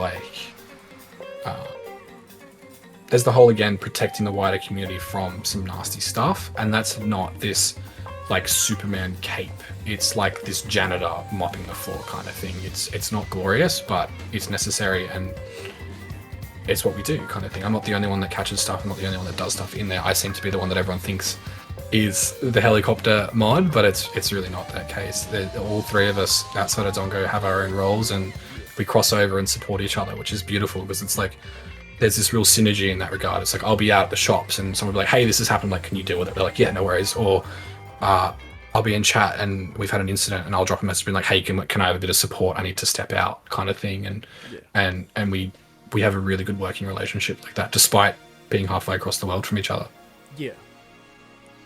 That's really good, because like I feel like having like, you know, like someone like yourself who is, you know, like majority moderator, it's like a really unique perspective to have, you know, and it's I definitely think you guys are like the unsung heroes of the content creation sphere. Yeah, it's end of the day, the role of a moderator in my mind is to do two things. Unfortunately, it's to uphold Twitch and Discord's terms of service. That's out of our control, which is why it's unfortunate. Yeah. But outside of that, it's just to support the creator. Yeah. If you've got someone in the chat carrying on to the point that they're taking away from the creator viewer experience, it's our job to help the creator not have to be distracted by dealing with that. Yeah. That's all it is. Pure and simple. And with your degree, what are you planning on like working towards with your double bachelor? I mean, I guess the ideal, I already am working in talk therapy part-time. I would love to move into that more full-time. Yeah. If I do that, it will change my dynamic as a creator and a moderator. I haven't got to the point yet of putting resumes in, because I am literally waiting for confirmation transcripts of you have finished your degree. So it's very, very fresh, which is fantastic, but also it gives me the opportunity at the moment to do so many different things. Twitch streaming and moderating is only two of like 6 or 7. Oh,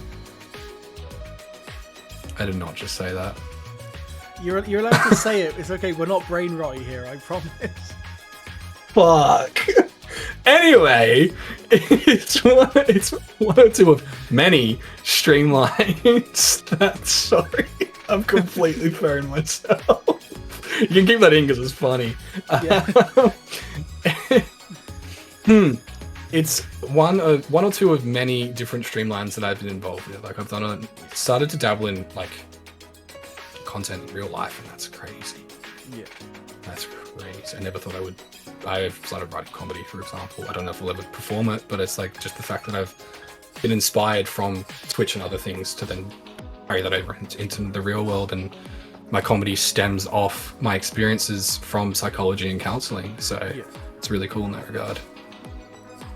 And like, do you ever worry that like having mental health knowledge and access to like therapeutic technique ever runs the risk of like accidentally becoming like a like an armchair therapist for people who come to you? Yeah, it can be trauma dumpy. Yeah, definitely. If you say to someone, hey, I actually have a bit of training in this field, they might come in and start opening up. Yeah. But I think I'm very lucky to have enough experience, but also enough maturity. I don't like saying that word, but like I have enough, again, discernment. Yeah. Let me start again. I have enough discernment under my belt where if someone comes into my chat and they start dumping, we can redirect them and say like, hey, have you thought about seeing a therapist? Or hey, like, what's the situation like with your friends? Who are the people in your life that are supporting you? Who are the people that actually tangibly can help you, in other words? Yeah. So it's really good in that regard, because we can kind of not offhand people, because that's not fair, but we can validate what they're saying, but also say like, hey, there's only so much that we can do, and it's not always the place to actually do healing work. It's the place to escape from the crap. And yeah, it helps me to be an advocate of mental health. I'm a massive advocate. I struggle with my own stuff. I'm a functioning, highly depressed individual. I have anxiety. I probably have a few other things going on that I don't know about, but like me and everyone else. And I function functionally. Yeah. I make do, kind of thing. And so having dealt with my own stuff as well also helps talk to people as well, because it's not like I'm this stranger. I get it. It's not always easy, kind of thing. And it's really important to normalize saying that I'm actually struggling.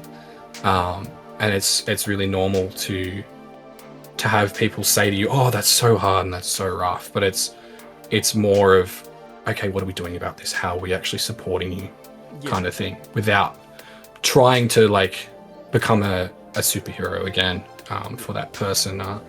We've seen it actually in Dongo's community. He used to say back in the day, he's like, oh, I never want to talk about mental health. It's just, I don't know anything about it, and it's not something I want to get focused or too bogged down in. But there was a stream a couple weeks ago, and I was like almost teary because I was just very proud of how powerful he was with some of the guys in chat. I was like, dude, you are crushing it. Because all he was doing was saying like, support each other, care for each other, and love each other. I'm like, bro, like absolute cinema kind of thing. It was like, I was very happy for that depth to be sort of met, especially when we were like not looking for it. Yeah. Because like I guess with individuals online especially, when you mention, hey, I've got like mental health training, or like, you know, I'm a talk therapist in real life, and you go, I can imagine a lot of people go, you're a safe space, you're someone I can trust and talk to about my problems. And then it becomes, hey, so the part of this being a job is that like, it's, you know, you can't just come to me and like, you know, there's a system for this. Yeah, definitely.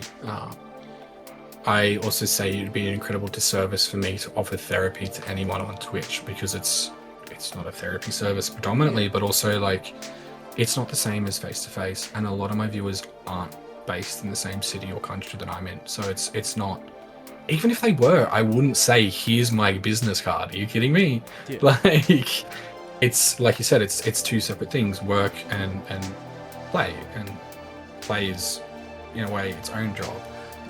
But it's just, you basically become someone that is like, okay, I hear what you're dealing with.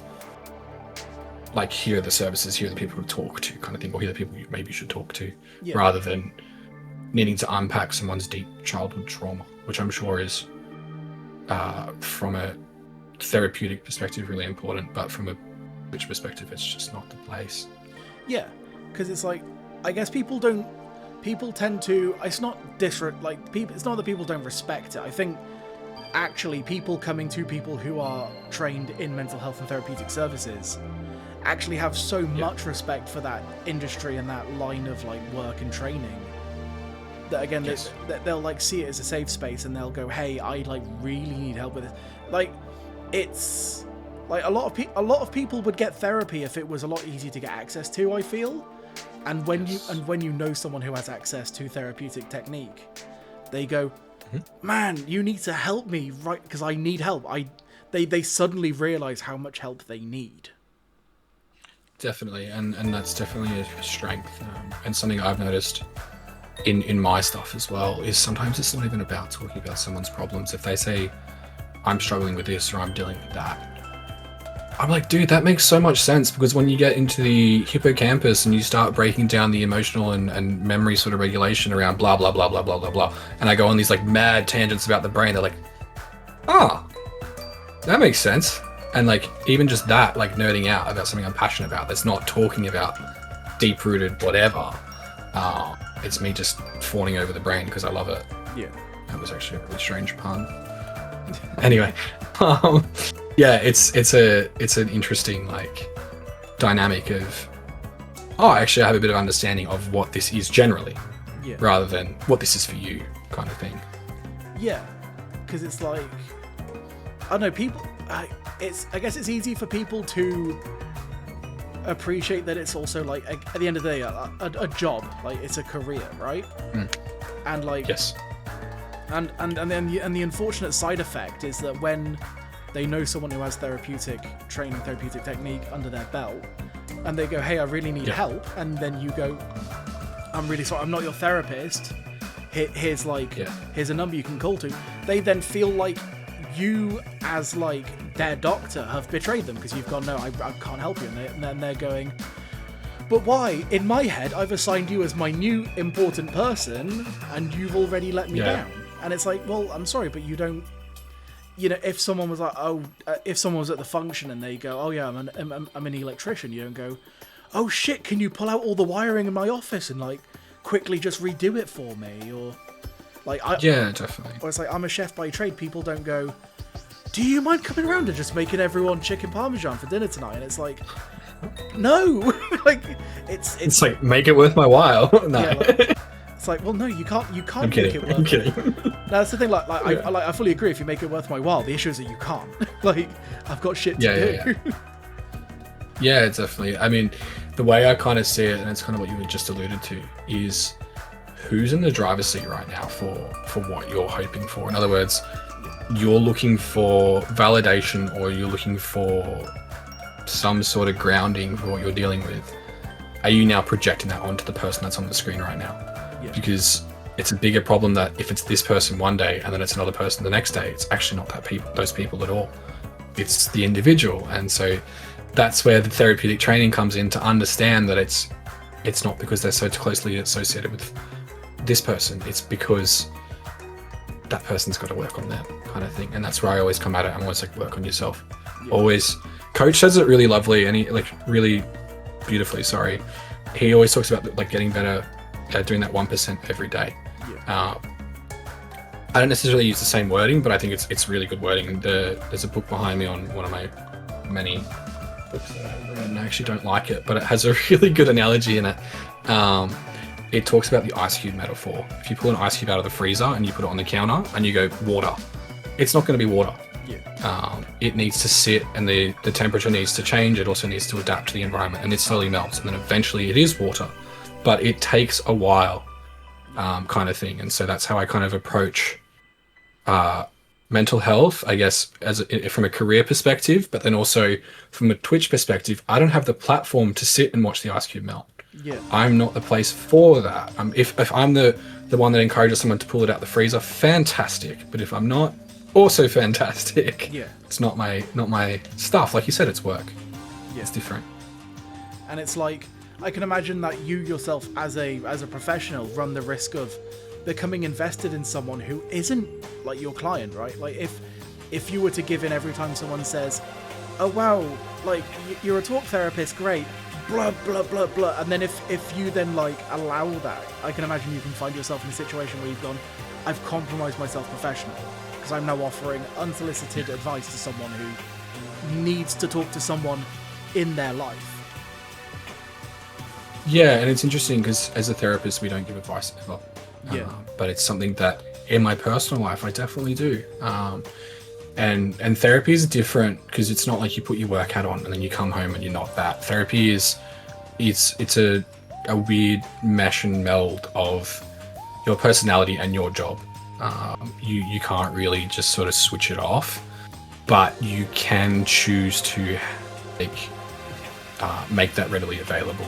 So my friends, for example, I am not my friend's therapist. No way. My friend wants my opinion, bro. I'm going to tell you my opinion. My client wants my opinion. I'm going to ask them why it's important to hear my opinion. That's the difference, right? Yeah.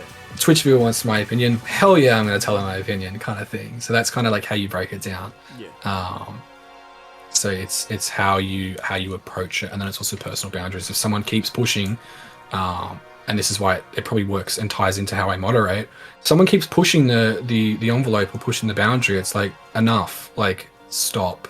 Yeah. This is the clear line. Do not cross. And if they cross, it's like there's gonna be consequences. And it's not like this like malicious, nasty consequence. It might just be, I'm not going to be available. Yeah. Pure and simple. Yeah, it's really interesting that you say, like, oh yeah, if my friend wants an opinion, I'll give it to them. But then if a client wants an opinion, I ask why your opinion's important. As someone who's like had counseling and therapy on and off like my entire life, I'm like, oh my god, yeah, therapists do that. I'm like, I'll ask like, hey, what do you feel about this? And they go, well, why does it, how does me feeling something about it change that for you? You know? Yeah, and I mean, without getting into it too much, but to nerd for a sec, it comes back to a validation system. It's what are you looking for by asking that question, kind of thing. And that applies again. It applies to Twitch, and I think that's also why the guys like that I'm able to sort of bring this different kind of level. I am not the be all and end all knower of all people. I do not sit there and read people like the books on my shelf. No way. But it's more. I would hope that I can react in a way that's more grounded. It's not. Fuck you, go, or oh poor baby, come here, kind of thing. It's more of like a, what are we gaining from this? It's a question we've asked from the mod team a lot when it comes to dealing with certain users. What are they actually gaining by sharing this to us? Yeah. What are they gaining by asking this from us? What are they gaining from messaging and calling and sending images of blah blah blah in DMs in comparison to the Discord? Yeah. I will say a lot. I said a lot actually earlier on in some of our other admin channels. Share this with the wider Discord, please, because this is engaging for everyone. I know you want to share it with the tight-knit group, but double up. Share it with the big group. It encourages that group mentality of, oh, this is being shared, I'm going to share it too, kind of thing. So it's that kind of like, it all blows up into this wider thing, but it comes back to that, how do I inject myself, I guess. Yeah, and like with online, with like validation-seeking behavior, have you noticed that that's like one of the like degrees of like parasociality is looking for effectively internet strangers to be like, no, you're so valid. Like, yeah, it's strange. It's like we've had members that have come in and tried to sow seeds of doubt in our moderation team. We've had them come in and try and stir up drama between creators, and there's no need to name names because we've been very blessed with a supportive and really open community where we kind of be like, this person said this, what the heck's happening? They're like, what an idiot, kind of thing, and we leave it at that. So we've definitely dealt with that in different ways. My general rule is if I get a DM, I will message the person like, can you open this in a ticket, please, if this is server related? Yeah. So that everyone can see it. That needs to see it.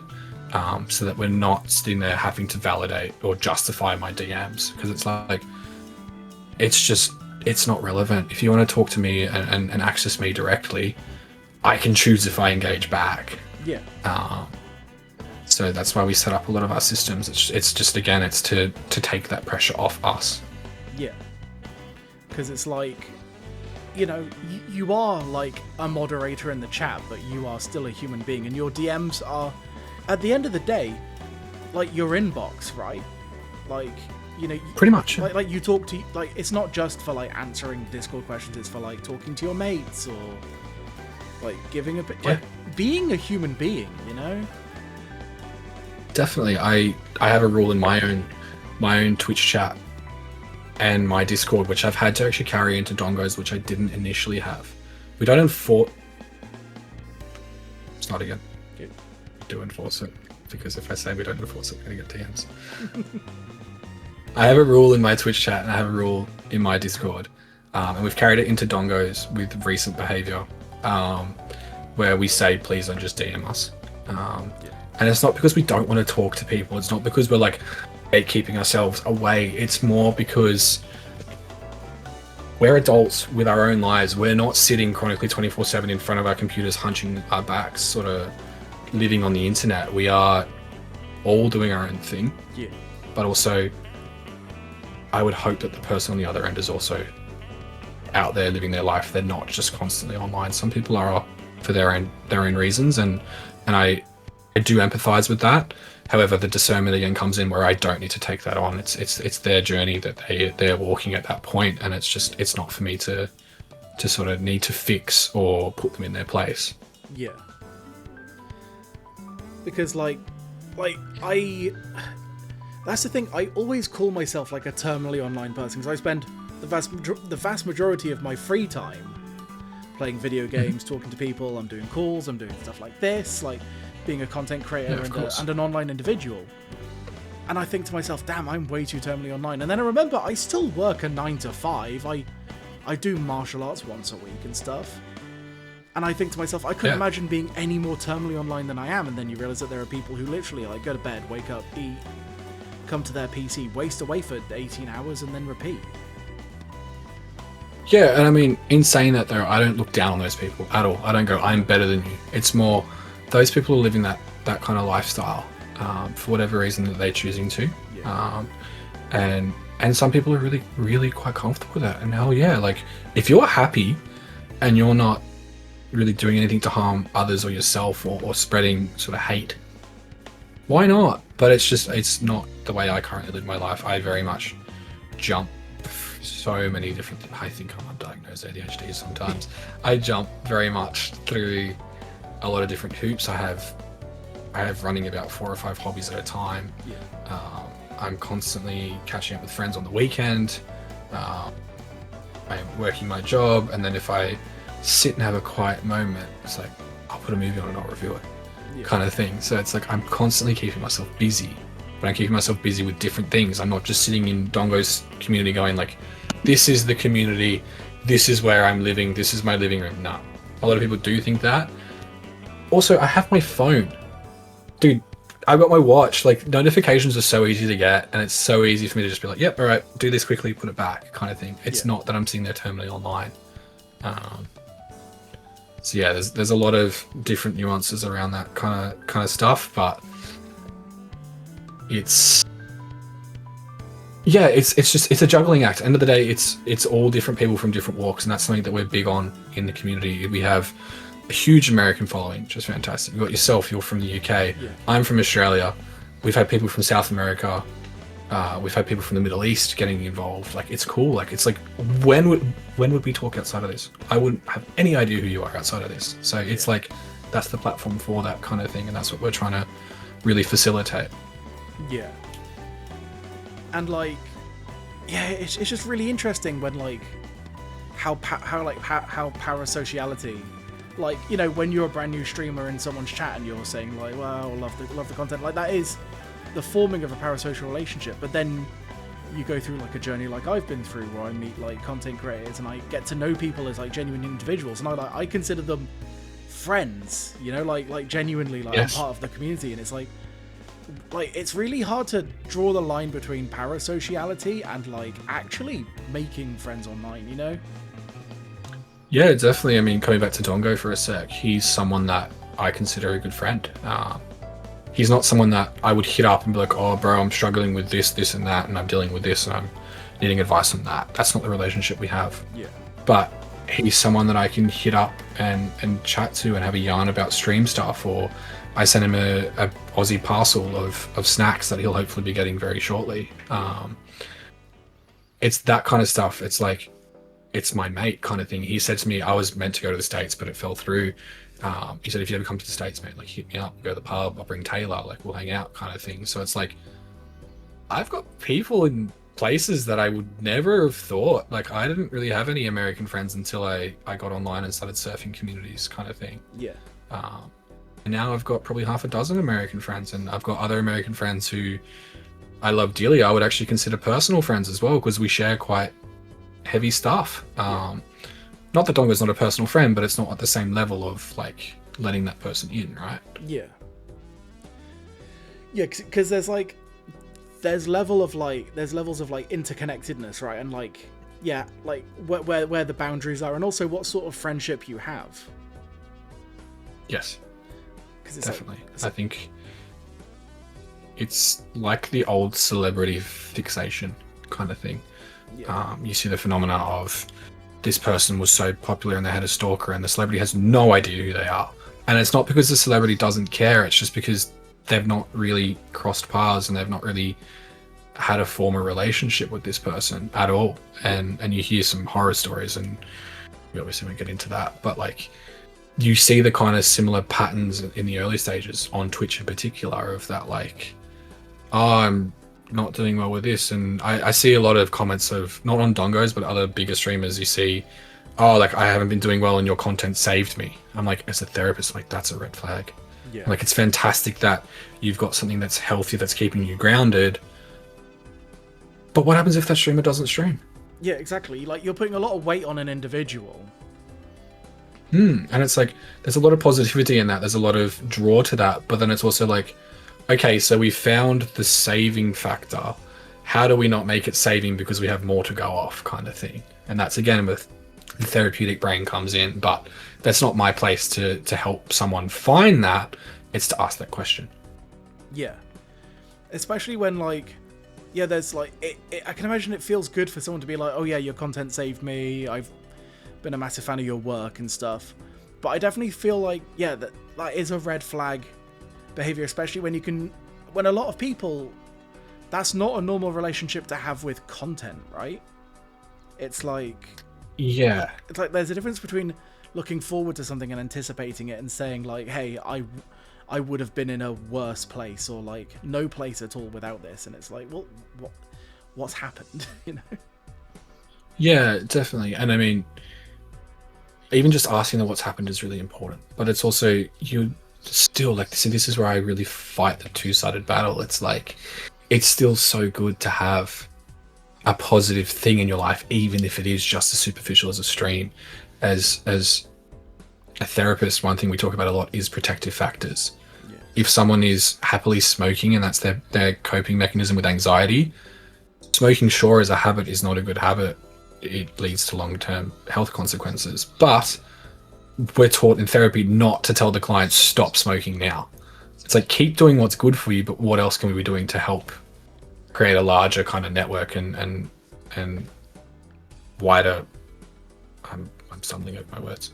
What can we do to create like a wider kind of reach of positive influences on your life, so it's not just one thing? Sorry. So, just to like wrap it up then, in terms of like online spaces, is there one thing that like you've seen online that like makes you like really sort of hopeful for like, you know, the future of content creation and for like, you know, society as a whole? The thing I'm liking a lot more about Twitch in general, that's the main platform I guess I engage with outside of YouTube, is it's becoming less about the game. It's becoming less about watching the best player, watching the shrouds, or watching the landmarks like we were talking about earlier. It's more about the personality. It's more about watching the bumbling idiot, or watching the guy that likes to nerd out about psychology, or watching the streamer that is the advocate for women in gaming. It's all of that kind of stuff, and that's drawing actual traction. Maybe not so much myself yet. I'm still early stages, but it's like, even for me, it's like I've gone from, I think, 70 followers to nearly 190 in a month, which is crazy. It's not that big in the grand scheme of things, but in terms of, it's more than double my viewers. Yeah. Well, it's not double my viewers, beg your pardon. It's more than double my followers, which is crazy. Like, that's heaps cool. Like, I love that. So it's just seeing that it's like, it comes back to the person, not the game or the content, from a pure gameplay perspective. Yeah. And so what are your plans with the future? Like, where do you want to take everything going forward? Yeah, I mean, for me personally, I would love to get into therapeutic work, of course. More into therapeutic work. I am in there.